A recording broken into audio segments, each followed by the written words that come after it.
Grazie ancora molto. So thank you very much. Io seguo da tempo. For some time now, at the Sapienza University, I've been monitoring international cooperation affairs and the most appropriate instruments for international development cooperation.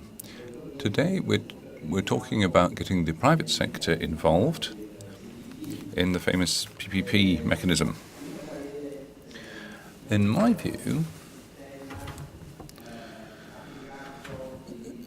if you apply public-private partnerships to the third world, particularly Africa,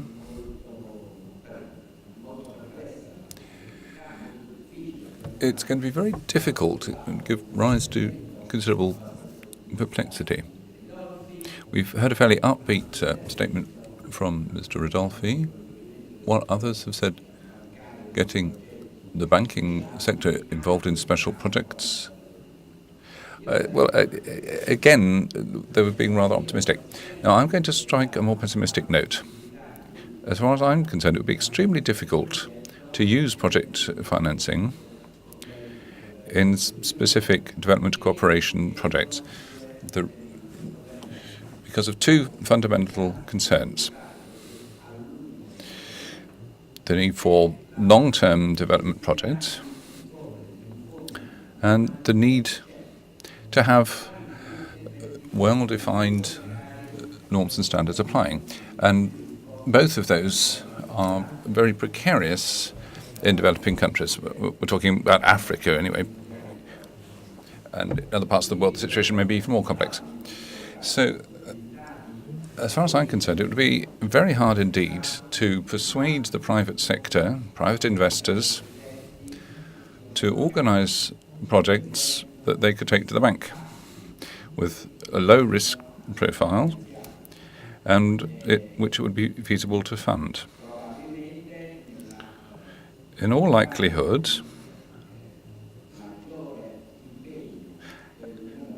at the time of greatest EU commitment,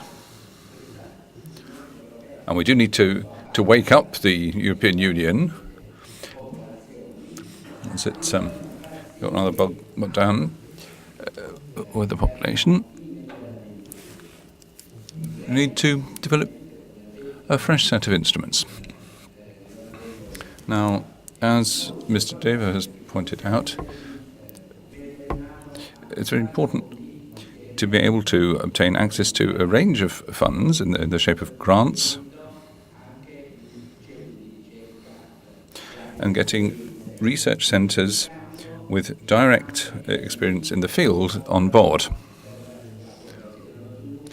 So we need to bring people together in development cooperation in an effective model. Now, none of the previous speakers has mentioned cooperation policy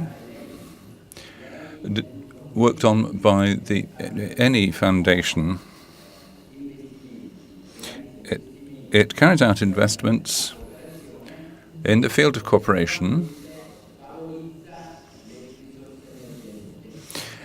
and it assesses the energy resources of the countries it works with, and it's been working with a number of very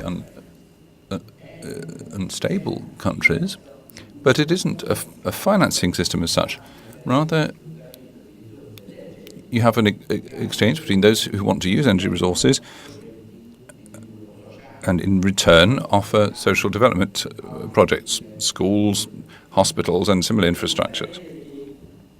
So, in my opinion, project financing undoubtedly is a very effective means of increasing the flow of capital in sectors and regions who need it, particularly at the current juncture where the countries are broke, they're up to their necks in debt. The prospect of using public funding, public guarantees is dwindling every day. But for project financing, you need a whole range of instruments a set of standards that will provide you with guarantees that they will actually work. Project financing implies that someone is going to stump up the money for a major rural electricity project, let's say, and will have the necessary cash flow for 20 years. Now, bear in mind that you need to establish whether a project such as that would be feasible in South Sudan. We've been taking part in a project put to the Italian development community, and I trust this will come to Brussels. The Central African community working on rural electricity projects, building on the approach used by the World Development Bank in Morocco.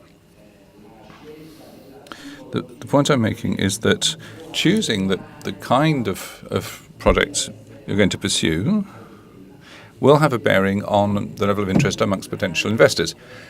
Electrifying the countryside is a fundamental infrastructure for development, but how are you going to deliver that rural electrification? Are you going to have solar generators delivered directly to farmers for the purposes of their work? Well, the idea is to create an atmosphere which is encouraging to investment, generating electricity. You develop farming to an extent thanks to microcredits, and you increase the level of local ownership. You create an environment that's favourable to investment. But looking to the longer term, people saying kind of project financing in the south of Italy. I mean, you know, it's part of Italy, and this would be an innovative type of funding. So to shake things up a bit, within the European Parliament and the other European institutions, I would commend you looking into a set of standards you might apply to make it feasible to bring project financing into rural development projects in developing countries. Thank you.